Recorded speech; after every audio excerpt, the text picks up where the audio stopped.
Sidio Groupe informel formel vous présente ses services. ITSEP Sarl, Bawol Investing, Afro Agro, CAD et GD Sicar. ITSEP Sarl vous propose les produits suivants. Glace à écailles avec une production de plus de 20 tonnes jour. Produits d'étanchéité en liquide et en poudre. Produits d'étanchéité membrane en bitume. Produits de drainage et de protection des constructions comme toiles et autres. Produits cosmétiques fabriqués en Allemagne en partenariat exclusif avec la société allemande Burnes. Fabrication de chambres aux caisses isolées pour garder le froid ou la chaleur avec un nouveau isolant développé et fabriqué en Allemagne. Fabrication de sacs, tentes, bâches. Équipements et services des aéroports. Montage, maintenance, pièces de recharge. Nous avons réalisé l'installation du système de convoyage des bagages pour ces aéroports énumérés ci-dessous. L'aéroport international Entebbe en Ouganda, le nouvel aéroport international Blaise Diagne au Sénégal, l'aéroport international Félix Houphouët-Boigny en Côte d'Ivoire. Nous avons aussi fait le soudage de bandes pour le nouvel aéroport international Parakou au Bénin. Sidio Group vous présente aussi Bawol Investing, sa société entièrement consacrée au riz et à l'huile. Riz Salam, huile Salam. Afro Agro, une société agricole spécialisée dans le domaine de la culture, arachidière et le moringue. CAD destiné à la location et GD pour le transport. Et enfin Sicar, spécialisé dans la vente et la distribution du riz, en gros et demi-gros, partout au Sénégal. Pour tout renseignement complémentaire, veuillez contacter nos services au 33 971 52 92 ou le 77 152 90 20, 77 152 90 17. Recommander ITSEP Sarl, c'est recommander la qualité pour l'Afrique.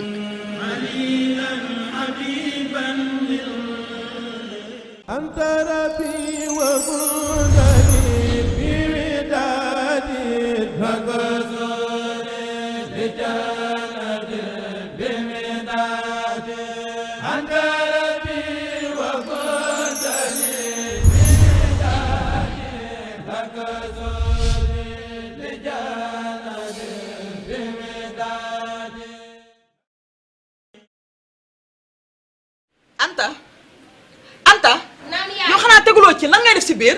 yaay teg naa ci ah waay Samba Anta yow da ngay togg wala la ni ngay toggee fan nga jëm. yaay sama xarit di man la ñuy xaar. yow la ñuy xaar léegi da nga war a dem bàyyi noonu ci bi xamul lu ma lay xamal nga duggaat ci biir simmeeku ba set te ñëw ci waañ bi bu ma sa morom nag. ay yaay. duma wax nga ciy teg baat ci biir réew ba dof ñun bi ñu toll nii dañu toggee nii ay bay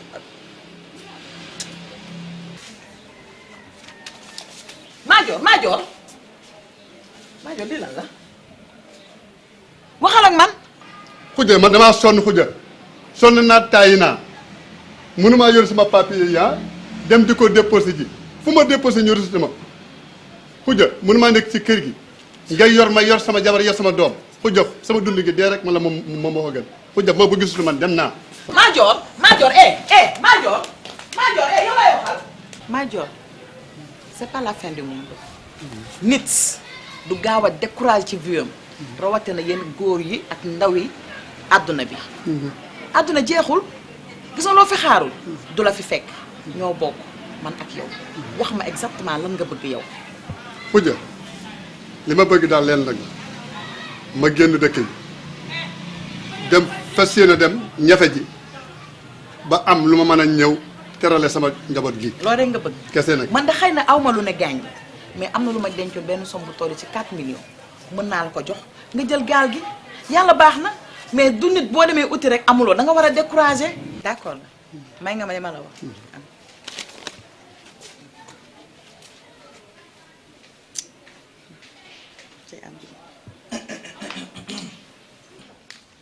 xujja nag sa liggéey rafet na li ngay wax lépp dégg naa man Madior mi yéen a bokk ndey ak baay foogoon naa ne yéene nga ko leneen lu dul jaal ci gaal gi waxuma laa nga jël sa propre moyen di ko financé yow est-ce que am nga xalaatu àdduna yow te gaal gi gis li muy rey gaal gee raw poson Ibra Samb gaal gee ko rey Matar Mbaaj gaal gee ko rey doomi baay Mor xujja xaj ak ma jeng bërki dem lañ ko doon dëjël nga mën a jël say propre moyen def ko ci sa rakk jo yow yaa bon yow yaa bon ba bokk bon ànd ak bon di dem ku ma bett nga ah ku ma bett nga sa ñuulaay bi mel ni xooñu xëdd ku ma bett nga baax na. sama ñuulaay bi moo la rey ci man dana xamal lu ma lay xamal.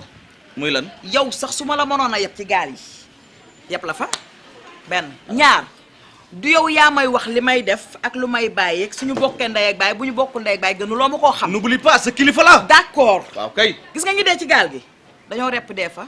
reyu ma leen yàllaa leen rey ñoo ko sabablu. waaw ba tey lépp a mën a nekk. iñaan ak soxor mënut a paase li ngay wax nii. yaa ngi may dégg bu baax a baax. xam nga nag lu ma lay xamal doo ma sonal ak wax bu bëri ñaari sabadoor nga fi am benn jàllaab bi ngay jullee boo xefee xef nii rek wala da nga ko jël abal ma ni la porte est grande ouverte te boo fi toogee nag dinaa la yëpp ci gaal yi nga dem de lu leer laa la wax.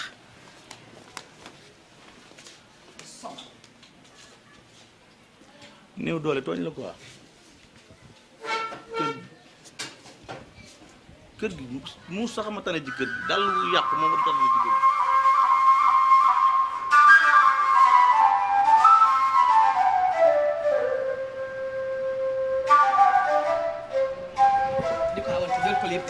Séeri sama kontaan naa de man saa bu ma la gisee rek may bëgg quoi. yow yaa sama yaay booy naka def nag. yaa sa yaay ku daa ko fóot ah nee na moom moo daa ko fóot de. na jël lépp. dama leen ne 100 francs pour nga dem si biir jënd bonbon ataaya. xaalis rek nga bëgg. ataaya. na nga xam li ngay jënd rek. xaalis ci boppam la bëgg. jënd rek. dina tàng de. Oudjé. bëgg naa ñu waxtaan tuuti ko parce que man sama dund gi may dund nii metti na lool si kër gi parce que mënuma fee nekk ak sama mag bu jigéen mu yor ma yor sama njaboot yor la aussi encore loolu moom daf may triste quoi bu ma soñoon nag moom damay daal di takk samay bagage fas yéene dem si gaal yi quoi.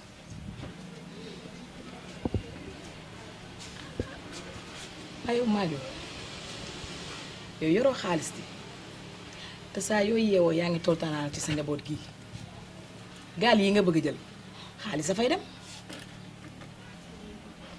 waaw gaal yi moom dëgg la xaalis moo fay dem mais sama mag ji ma nekkal si kër gi di xujja waxtaan naa see moom ba mu yëkkati 500 000 1 million la sax waaye 500 000 yi dama jox. ni 500 000 yi danañ si mën a dund ba koroog yàlla di def jàmm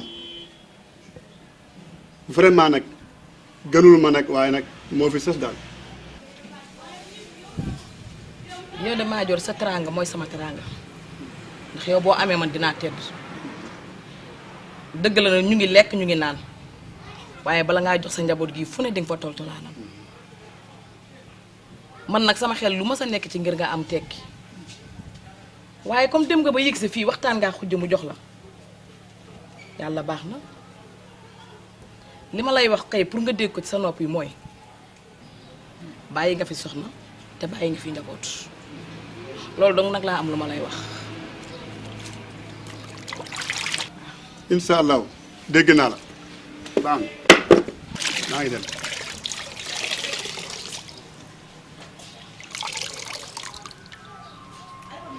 man ah man ni dal naa xel de.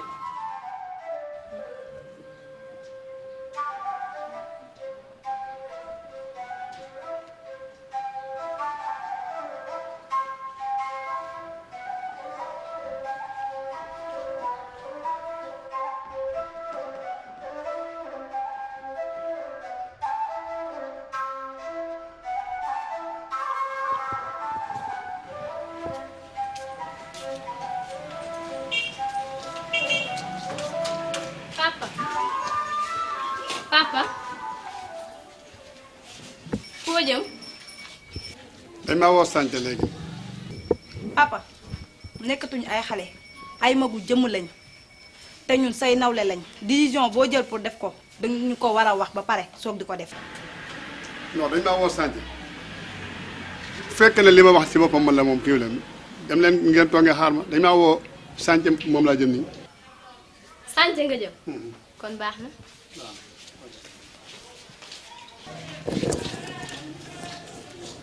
Ndate kaay leen.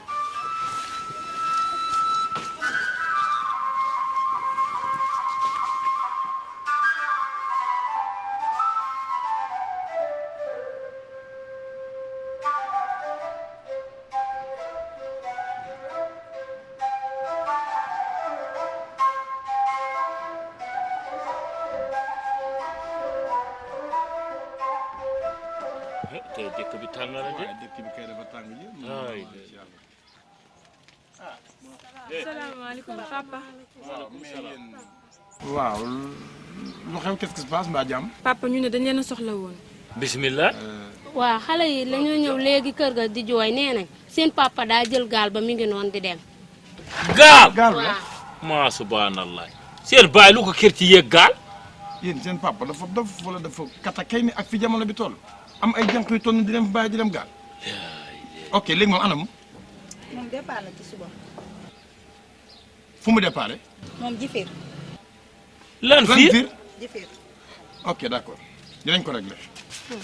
na ngeen téye seen xànc yi bu leen wax kenn dara nag dégg ngeen. waay toogaay amatul. toogaay amatul de nañ jóg waay teggil baraam nii gën a gaaw nañ def ni jël oto bi.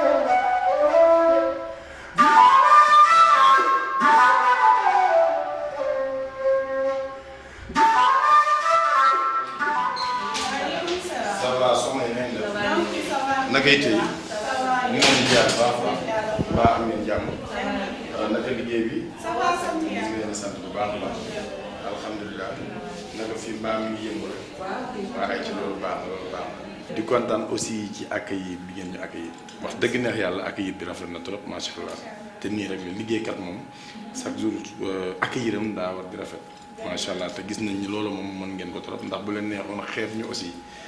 kii suma xarit la mi ngi tudd Sambaka ki ci wet gi aussi Madior la tudd quoi bu ngeen gisee aussi ñu ñëw fi suñu objectif principal mooy Madior mi jeune la boo xam ne dafa jàng ba yor ay këyitam yor ay lijaasaam dem nag ba amatul yaakaar ci dëkk bi mu bëgg a takk jóg ngir jëm ci gaal yi ñu waxtaan ak moom nday wax na baay wax xarit yi wax dëkkandoo yi wax mu takk taxawal rek ne daal day dem. bi nu waxtaanee aussi ma xamal ko ne ko yaa ngi juum bul dem ndax am na koo xamante ne nii moom la ñuy wax Sidi Gise Diop nañu fexe dem gisee ak moom ba ci pël bii di Sambaka xamul sax ndeysaan kan mooy Sidi waaye bu ma ko expliqué ay jëfam expliqué ko ay mbiram moom ci boppam dafa am yëg-yëg ak objectif yi ñëw ànd ak man fii moom it muy jeune boo xam ne wax dëgg neex yàlla amatul yaakaar quoi ñu ne ko nag àdduna du noonu ndax Sidi Gise Diop ñun xam nañ ko bu baax. xam nañ ne liggéeykat la nit bu am objectif la am na xam-xamam am alalam yëpp jël ko def ko fii ci biir dëkkam kon kooku kenn mënu ko fay ma ne ko nag xëñ na boo ñëwee ba ci moom fekk ay ndawam yu toog ñu gën laa expliquer di nga gën a comprendre ba di nga yebbiwaat teg say bagage toogaat fii ci réew mi ngir mën a liggéey loolu képp loolu ndax nit day garabam waaye nit it day posanam waaw loolu képp la woon quoi ñoom nañ fi ñëw pour waxtaan ak yéen ndax Sidi Gise moom ñun yàgg nañoo gisee ak moom te nii ñu mel moo ñu ko def ndax dañoo gisee ak moom macha allah. alhamdulilah ah sëñ bi lu la jaral loolu xanaa yëguloo ne Sidi Gise Diop natif de Diourbel la te moom dafa bàyyi léppam ñëw investir fii si Diourbel dëkkam pour lan ndawi dëkk bi ñu mën a jariñu ci moom ci li nga xam ne mooñ ko fii def Sidy Guissé Diop nag moom lenn taxukaa jóg lu dul jël jeunes yëpp ñu fexee ne ñëw liggéey pour jëriñ seeni njaboot loo xam ne lépp ci Diourbel gi lay des liggéey bi nag doo bëggee incha allah rabbi doo fi ñëwee ñu dinañ la jàppale suñu kéemtalaay kàttan pour nga mën a jariñu nga mën a liggéey fii nii te bañ a tukki dem fenn nga liggéey ci sa dëkk jariñu fii nag doo fi ñëwee liggéey boo bëgg dinañ la fexee ne jàppale pour nga am ko fi bis booy ñëw da ngay indaale sa CV ak sa photocopie carte d'identité donc indaale doo ñëwee fii nii dinañ lay jàppale. waaw man waxuma loolu laa wax damaa dégg nga wax ne moom na indi ay CV am. waaye ñun ñi nga xam ne nag amuñu CV nag nan la ñuy def xanaa béréb bi kay du jël ñi am CV rek. Sidy Guissé Diop def na de telle sorte que doo ñëwee ñi nga xam ne am nañ jàng tuuti dina am foo xam ne mën nañ leen faa yóbbu ñu liggéey ñi nga xam ne ñoom seen jàng demeewul noonu dinañ mën a dugg ci biir usines yi am loo xam ne dinañ fa mën a jàpp. catégorie bu nekk am na fi waaw usine bi am na fu nga xam ne foofu nañuy defaree rizerie mooy fi nga xam ne foofu nañuy def fabrication du riz ceeb bi foofu nag ceeb bi ma ngi tudd Salam Sénégal ndax Sidy Guissé Diop dafa bëgg Diourbel ñu ko def consommation local noonu la fi demee. waaw noonu rek la demee waaw mais moom dafa mel ni sax lii ay ceeb la lii moom mooy ban ci ceeb yi. bii mooy riz entier lépp fii nañ koy defaree. te fii lañ koy defaree. te fii nii nañ ko defaree ci usine bi. dégg bii aussi mooy ban. lii mooy riz intermédiaire moom tamit fii nii doo fi ñëwee di nga ko fi am. ndeysaan loolu bii nag. bii tamit mooy riz brisé lépp fii nañ koy defaree te ay doomu Diourbel ñoo fi nekk di fi liggéey. di ñàkk jariñu. xam nga kon loolu leer tey for naa ci yow bëy ni am na boo xam ne pour jur gi la. loolu de am na solo soxna si bii nag. bii glysolide la lait la pour yaram amul benn hydroquinone. bii nag. bii petit modèle bi la 250 ml ak 500 ml xale ak mag yëpp dañ koy utiliser. loolu am na solo. ba ñaari nag moom. boobu mooy savon bi day dindi ay taches bi ci des tamit crème de mela lépp loo xamante ni xar-xar lu nekk si loxo wala si tànk aussi daf koy dindi même bu nekk si tuñ aussi daf koy dindi. moom baax na pour ñoom ndoxum si. ñu ndox waaw borom ndox si bii bii gel de douche anti fatigue la boobu pour fatiguement la. Samba bii baax na ci ñun. baax na ci ñun lool. bii nag moom. bii camille de mela dafay nooyal ay loxo en plus dafay rajeunir sa yaram. baax na ci maçon yi bii. boobu petit modèle am la dafay nooyal ay loxo en plus dafay guddal ay wee pour sama moromu jigéen ñi. neexul ba neexul nag waaye xel xalatin kon lii yëpp gis nga ni fii lañ koy defaree. kon nag kuy wàll yaa ne ku ne sa dëkk dafa tëggu. sa dëkk tëgg na toogal fii teg say bagage fas yéene ànd ak ñoom liggéey. merci. xamee ma ko woon noonu. mais bu ma ko xamee woon noonu. kon man si waxam du ma jël sama vision yëpp di ko teg na la si gaal. bu ma demee ba delluwaat. dinaa fexe ba sama morom yi nga xamante ni ñoo jëloon vision. di dem ci gaal yi. ma fexe leen ba convaincre leen pour ñu ñëw fii déposer suñuy papier. ma ne li ngeen wax nii ñépp dañ koo war a dégg. gis nga Sidy Guissé Diop mii. damaa bëgg état ñëw jàppale ko ndax kii dafa jàpp ci emploi des jeunes. kii dafa doon nit koo xam ne ñépp ko war a jàppale. ñun di wax dëgg yàlla. man de ay sàmm laa toppoon waaye léegi damay ñëw dugg fii di liggéey léegi. ndax ñun pëli loo wax ñu ne nag rek léegi nag damay ñëw fii daan sama doole. jërëjëf kontaan nañu bu baax ayca kon ñoo ko dégg baax na ayca merci beaucoup jërëjëf.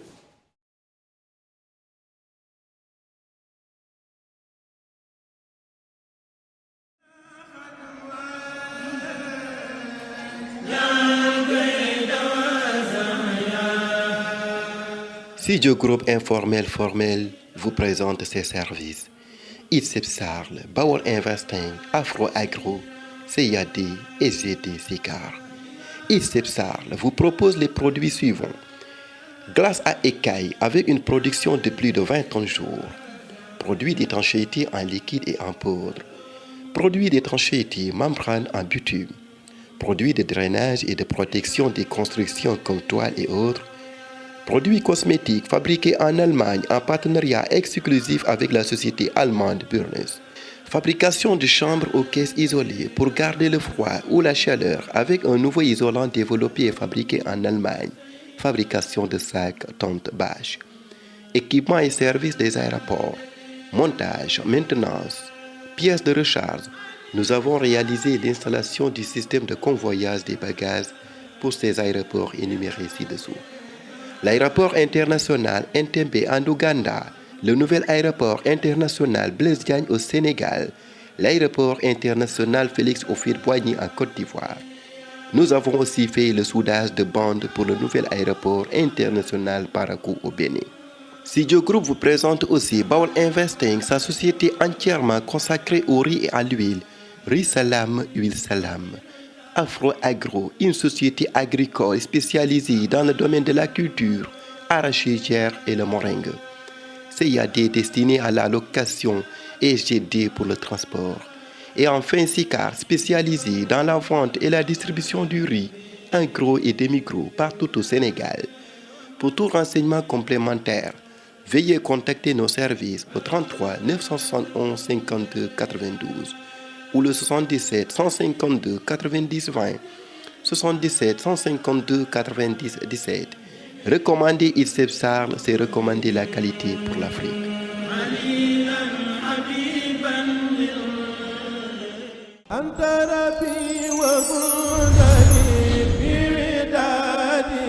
Bhagavad Gita